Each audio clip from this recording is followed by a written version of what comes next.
Are you done packing yet? Please make it quick. We plan to remodel your rooms once you move out, my oldest son's wife, Sarah, said impatiently, not even offering to help us pack. She seemed thrilled to claim this house as their own. Little did she know. Glancing at my husband, John silenced me with a look and turned a serene smile to Sarah. We're sorry for keeping you waiting. We'll leave by tomorrow with the movers coming in. It'd be best if you two stayed in your rooms. We were leaving behind the furniture and appliances we shared with Sarah and David. Besides our stuff from the bedroom and wardrobe, we didn't have much left to pack. We'd probably take less than half an hour to move out. The following day, our farewell was surprisingly dry. Well, we're off. Take care, we said. No apologies, no words of gratitude. They didn't see us off either. Sarah and David simply glanced at us from their leisure in the living room. Since they were so indifferent, we didn't need to make a fuss about leaving. But as we got into the cab silently, I couldn't help but worry about our cat. We were leaving her with them. Could Sarah properly care for her? Would she raise her with affection? I dialed a number on my phone as our house receded from view through the cab's window. In hindsight, it might have been my sixth sense that ticked off then. I'm Patricia, 64. I've been married to John, who's a year older than me, for 35 years. We've never had a major fight, and I would say we're pretty close. John worked for a foreign company and was often busy, but he always spent his spare time with the family. With his recent retirement, I was excited to spend more time with him, but it seems like I was the only one happy about his retirement. Our eldest son's wife was upset about it, and it was apparent. David and Sarah had been living with us in our house for a year now since their marriage. Sarah, David's wife, was actually the one who suggested we live together. We have a subway station nearby, and with a well-developed public transportation system in our area, commuting to work and going for shopping is pretty easy, which is why Sarah loved our place. My husband John and I had initially been reluctant, considering they were newlyweds, but we eventually gave in, leading to our current situation. Not even in our wildest dreams did we think things would turn out this way. What on earth are you thinking? That was one day, about 2 months after John retired from his company. Just as I had returned from shopping, I heard John's booming voice and froze in the living room. John was scolding our eldest son David, who was sitting on the couch. It was unusual to find John this angry, since he's usually calm and gentle. What's going on? With a heavy sigh, John turned to me. David was rummaging through my bag and stealing money from my wallet. What? Apparently, he lost big on a trifecta bet at the Kentucky Derby and is strapped for cash. With that, John snatched a few dollar bills and his wallet from David's hand. It was indeed John's wallet. I was sure of it because I had given it to him as a gift on our 20th wedding anniversary.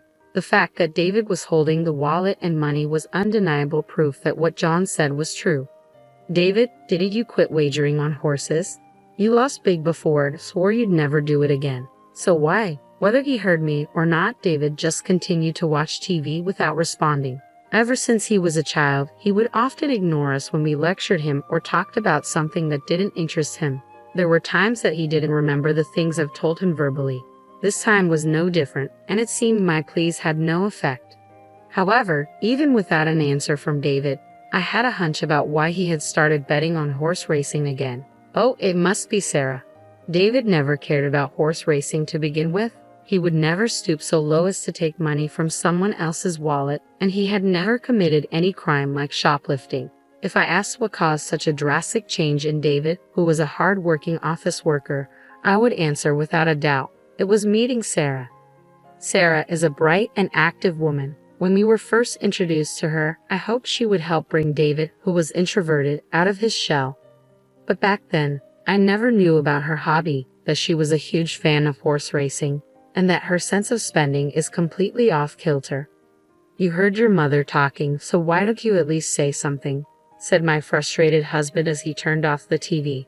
At that, David finally opened his mouth. Shut up. I've paid you back, so stop nagging me. Besides, what's got you so worked up about a couple of $100 bills? What? I was actually surprised at how light your wallet was. You've really gone downhill, haven't you, Dad? Well, I'm retired, so what did you expect? How lame. With that, David left the living room. I almost tried to stop him, but my husband held me back. I'm at fault too for carelessly leaving my wallet around. Besides, repeatedly scolding him isn't going to help. But his attitude is far too unacceptable. This is too much. John has never been the kind of person to flaunt his role as the main breadwinner of the family. But it's a plain fact that it's thanks to him that we are able to maintain our lifestyle, and he provides for David and his wife as well. They're able to save on rent and living expenses as well, since they always come up with an excuse not to contribute to the household's expenses. So it's my husband who's been covering the majority of our expenses. And yet, instead of respecting John, David disparaged him.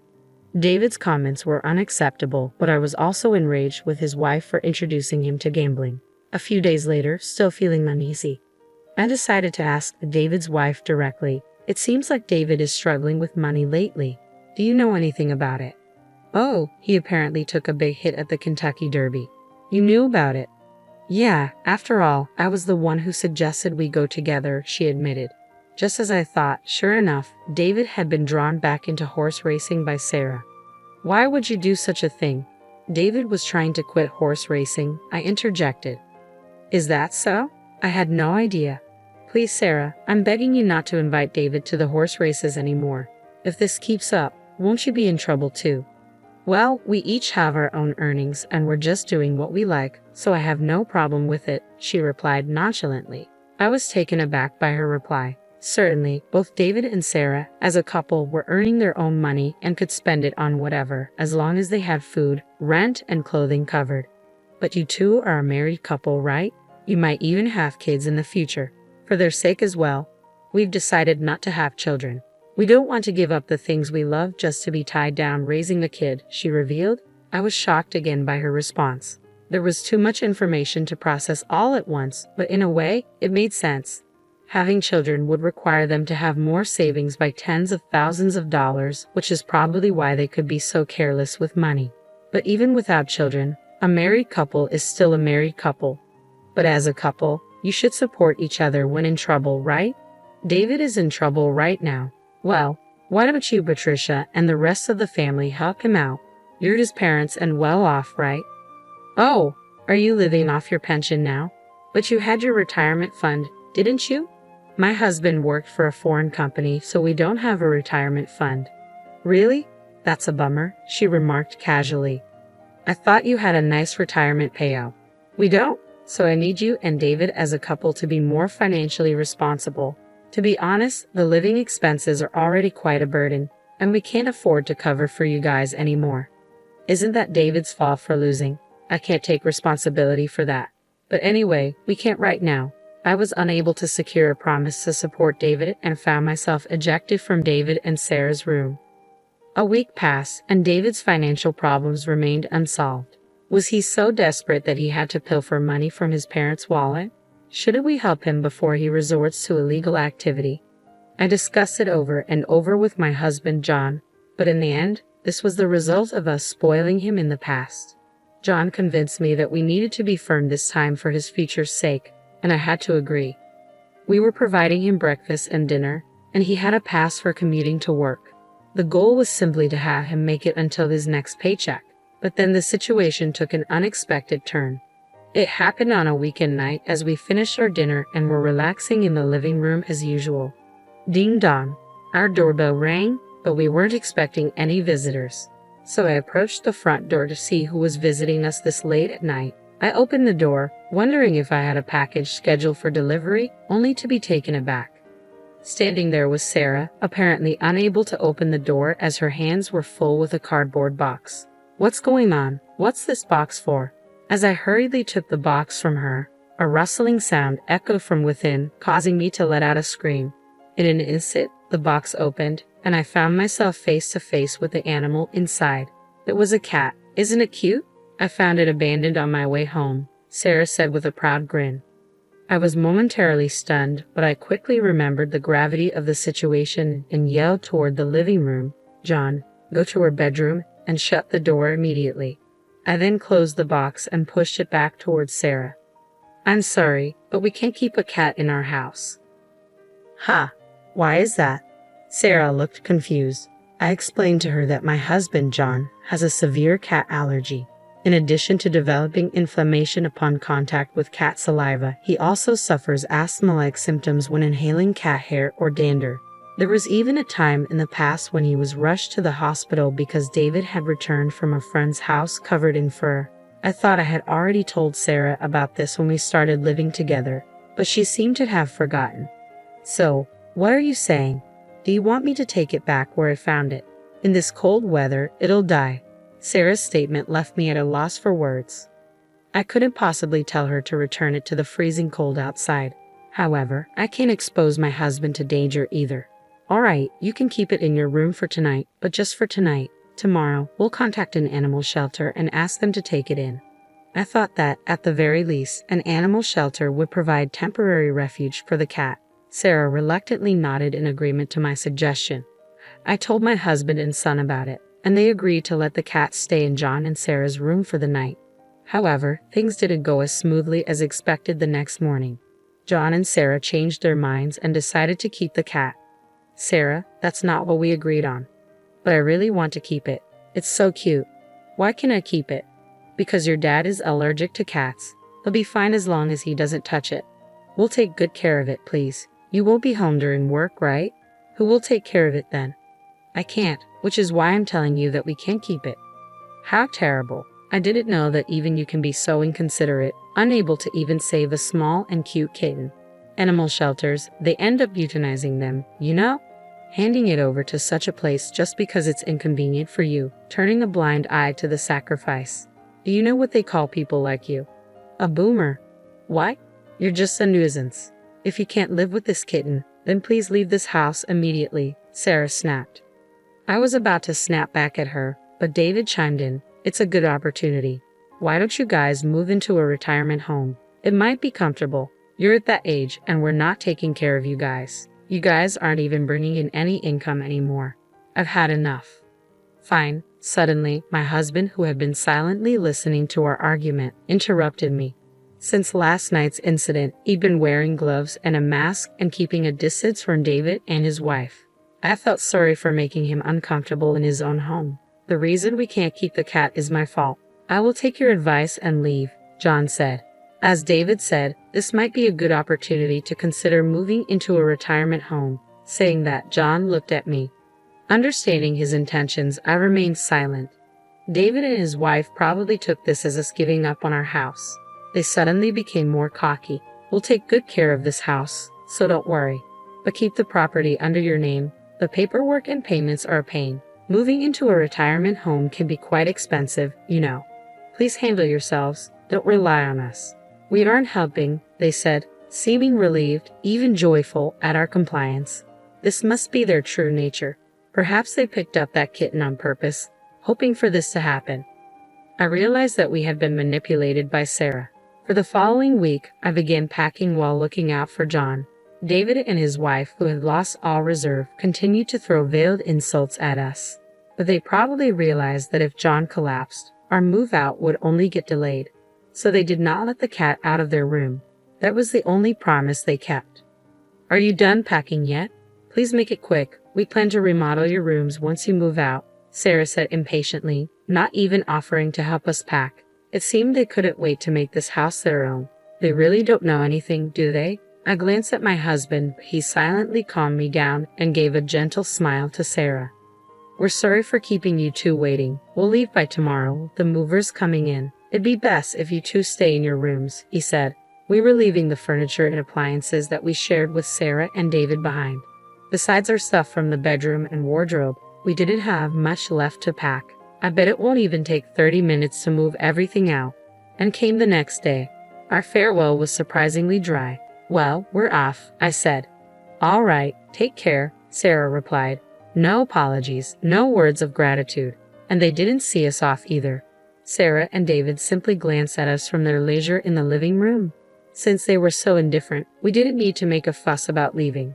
But as we got in a cab, silently, I couldn't help but worry about our cat. We were leaving her with them. Could Sarah properly care for her? Would she raise her with affection? As our house receded from view through the cab's window, I dialed the number on my phone. In hindsight, it might have been my sixth sense that ticked off then. I did have some concerns about our life after moving out, but things became much easier for me. After all, we had two fewer people to worry about. Everything from meals to making choices, I only had to put in half the effort I used to. No need for considerations or worries. I felt like I had regained the freedom I had before David got married. About a week into this new daily routine, I received a call from Sarah one evening. After getting my husband's approval, I answered the call. Suddenly, a frantic voice echoed from the other end of the line. "Patricia, what's going on?" "Power and gas have been cut off." It seemed that she had just gotten home. She was so flustered that the call had accidentally switched to video, but all that could be seen on the screen was the light from a flashlight moving around in a pitch-black room. I couldn't see her face. "That's because we canceled the contract for our utility bills." "Of course, they'd be off," I explained. "What? What do you mean? Why did you cancel them? Are you trying to get us in trouble? Are you doing this because we kicked you out?" Sarah's voice rose in panic. "Sarah, calm down. Is David there?" My husband's calm voice seemed to pacify her somewhat. "He just got home," Sarah responded. David seemed to be having a mild panic attack at the sight of their pitch-black house. We waited for them to calm down before my husband explained the truth. "We've actually sold the house. The new owner has been decided, and the handover date is coming up soon. That's why we canceled our utilities contract." "Sold? We weren't told about this. Were you going through the process without telling us?" "We live here." I couldn't help but interrupt Sarah, hearing her entitled claim. I had to tell David about the contract and the handover date, even the progress. However, judging by Sarah's reaction, it was clear that David had not passed the message on to her. Rather, he may not even remember what he was told, given his habit of not listening. Over the past few months, the house had been in chaos due to meetings with real estate agents and potential buyers. David and Sarah, who were hardly home during the day, must have been oblivious to all this. There were plenty of chances for them to notice what was going on, but they missed them all. They simply never cared about what went on in the house, and that's on them. "So, I assumed you guys would move out soon after we did. Have you not moved out yet?" I decided to ask, feigning ignorance. Immediately, a quarrel erupted on the other end of the line. Accusations were thrown around. "It's your fault. I didn't know we'd been fooled," and the image of David and Sarah arguing in the dark was both surreal and amusing. However, once their argument ended, David and Sarah turned their frustration back on us. "Even so, isn't it overbearing to proceed with this without a consensus?" "I don't remember agreeing to this," Sarah complained. "Well, I did get a reply when I asked if it was okay to sell the house. You said, 'Yeah, sure,'" I responded. Technically, all I received was an absent-minded response from David, who was watching TV at the time. Still, he agreed to it. "It's his fault for not listening and giving careless responses when I told him," I added. David was momentarily speechless, but then he seemed to have a change of heart and shouted loudly, "Ah, enough. I get it. So what are we supposed to do?" "What do you mean? Where are we supposed to live? Where do we go now? You've prepared a place for us, right?" David's yelling took my husband aback. "Why?" my husband asked back, puzzled. Our son was taken aback by this answer. "You kicked us out. Why do we have to find you a new place?" I interjected. "But we really didn't kick you out. You were planning to leave anyway, right? So it's not our fault at all. Besides, it was your decision to sell the house. It's your responsibility to secure housing for us since we are affected by this," I argued. "Yeah, that's right. For a rental, you pay some amount for leaving, then you gotta pay us some money too. I know you made a lot from selling the house. Rental, huh? Before paying you any vacating fee, you should pay us the rent for the period you were living in that house, shouldn't you? Plus, we covered all your living expenses too. Let's have you pay all of that upfront, including rent and living expenses. It'll be about $7,000 for a year. You can pay it right now, can't you?" David and his wife remained silent with a groan. Considering David's financial situation, we were well aware that they were tight on money. Realizing that we had the upper hand, David started apologizing to appease us. "That's right, we should be the ones to pay first. But we don't have the money right now, so we can't. So, to make sure we can pay you back properly, why don't we live together again?" he suggested. "Yeah, that's right. Please tell us where you're moving to. We'll move in with you guys right away," Sarah chimed in.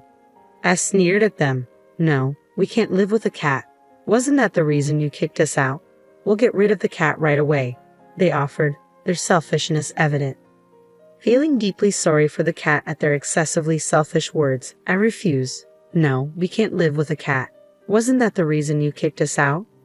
As expected for David and his wife, the cat was nothing more than a tool to kick us out of the house. As long as it benefits you, you're willing to put others' needs over your wants. Doesn't that make you a boomer? I retorted, throwing their own words back at them.